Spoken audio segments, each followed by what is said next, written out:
returned with another... Oh, that sounds weird. It's like echoing through my hat. Anyway, hello, I have returned once again for another video, and as you can tell by the thumbnail, we're doing another thrift store find. It's been a while since I've done one of these. Hold on, let me check. The last time I made one of these was August 7th of 2020. We are currently on September 27th of 2021. And am I filming the intro the day I'm posting this? Yes. If you are new to this series, basically I go to the thrift store and I find something that's inspiring and I customize it and paint it or whatever I do with it. This series is inspired by Mariah Elizabeth's thrift store makeover series, where she also takes things from thrift stores and gives them a makeover. So that's what we're doing today. I feel like I have more to say, but I don't know. I've already painted it at this point in time. It's sitting right there. Also, I got this really cute little dragon at the store today. I saw him and I couldn't resist, but I don't know what to name him. He has a name. Grindle, but I don't like that name. Do you have any suggestions for my little dragon friend? His name? Please let me know. This little feller needs a name. Anyway, we need to get moving along, so let's go. Alrighty, here is the victim of today's thrift store find, and yes, I'm aware that it is a napkin holder, but it's one crusty napkin holder. It's got this strange material at the bottom of it, and this random piece of tape across it, which literally serves no purpose. It just exists. And then one of the little pillar things is broken. So clearly this thing has got some issues.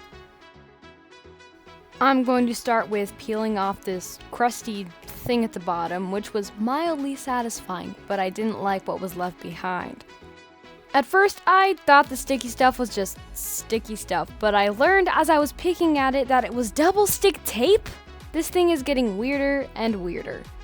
So I went ahead and peeled off all of that with some difficulty, but sadly, this wasn't very satisfying and it was quite frustrating.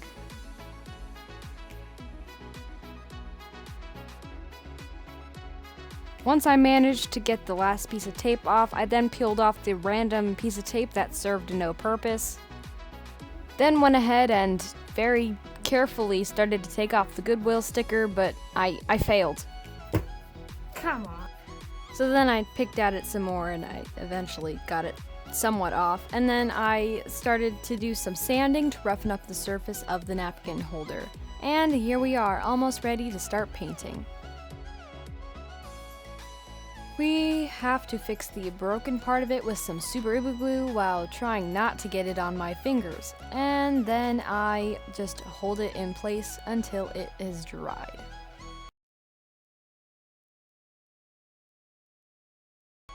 Add some more glue. More glue.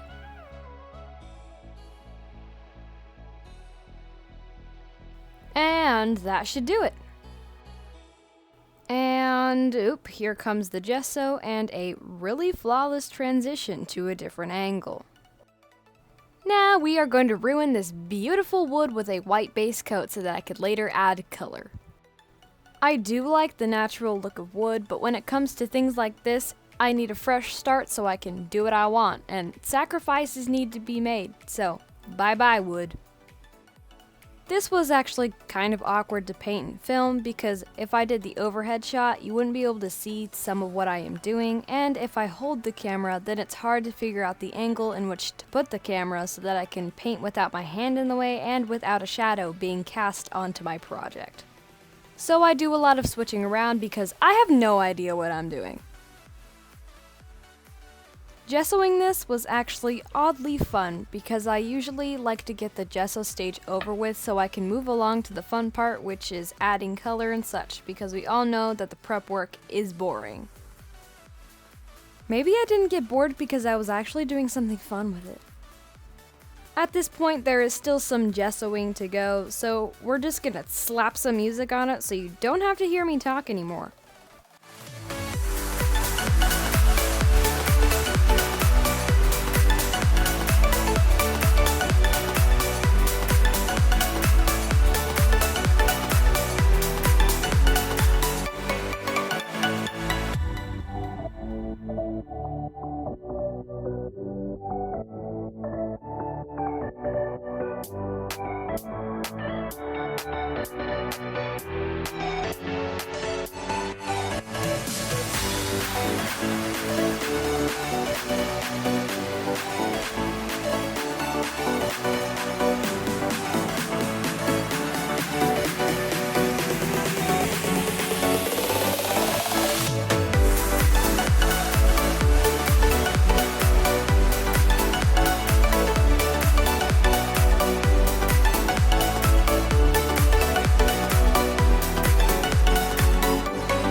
Alright, now we have a complete fresh start on this napkin holder, which is no longer going to be a napkin holder now that we bring the color in.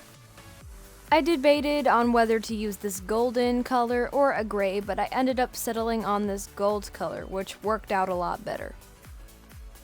For something as small as this, there was a lot of places to paint and a lot of coats to paint in all those spots, which made it a little more time-consuming than I first thought.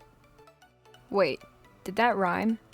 Anyway, now for my idea, which I've given practically no hints about besides the fact that it's no longer going to be a napkin holder, which was probably suspected because why would I need a custom napkin holder?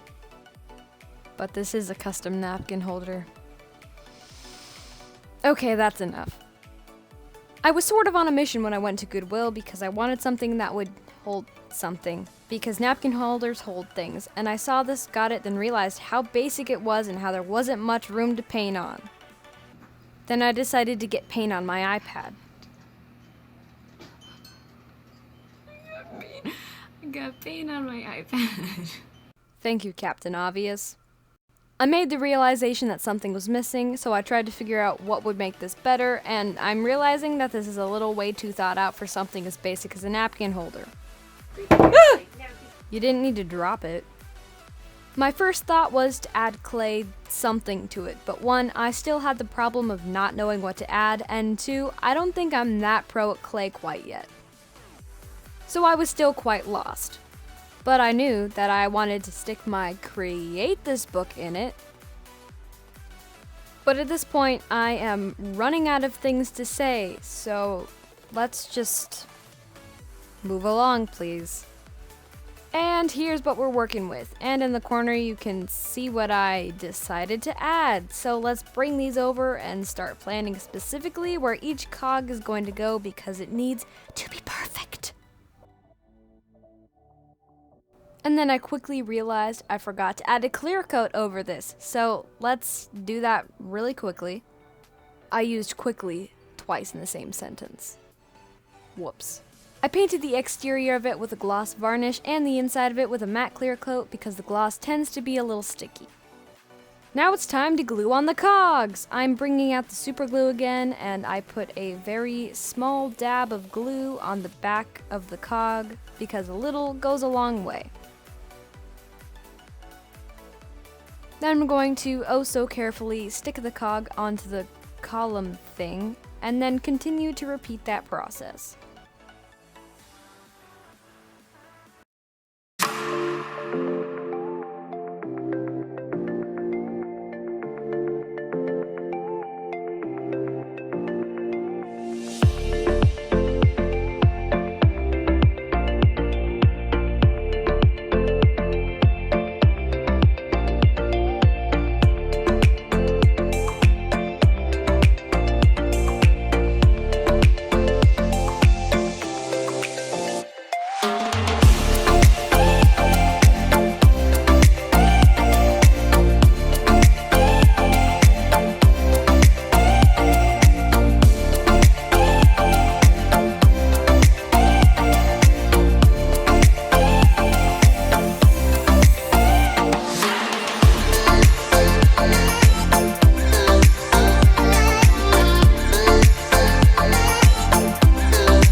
finished product. I'm actually very happy with how this turned out, and I don't know, I just like it. And here it is with the Create This book in it, serving its fantabulous purpose as not a napkin holder.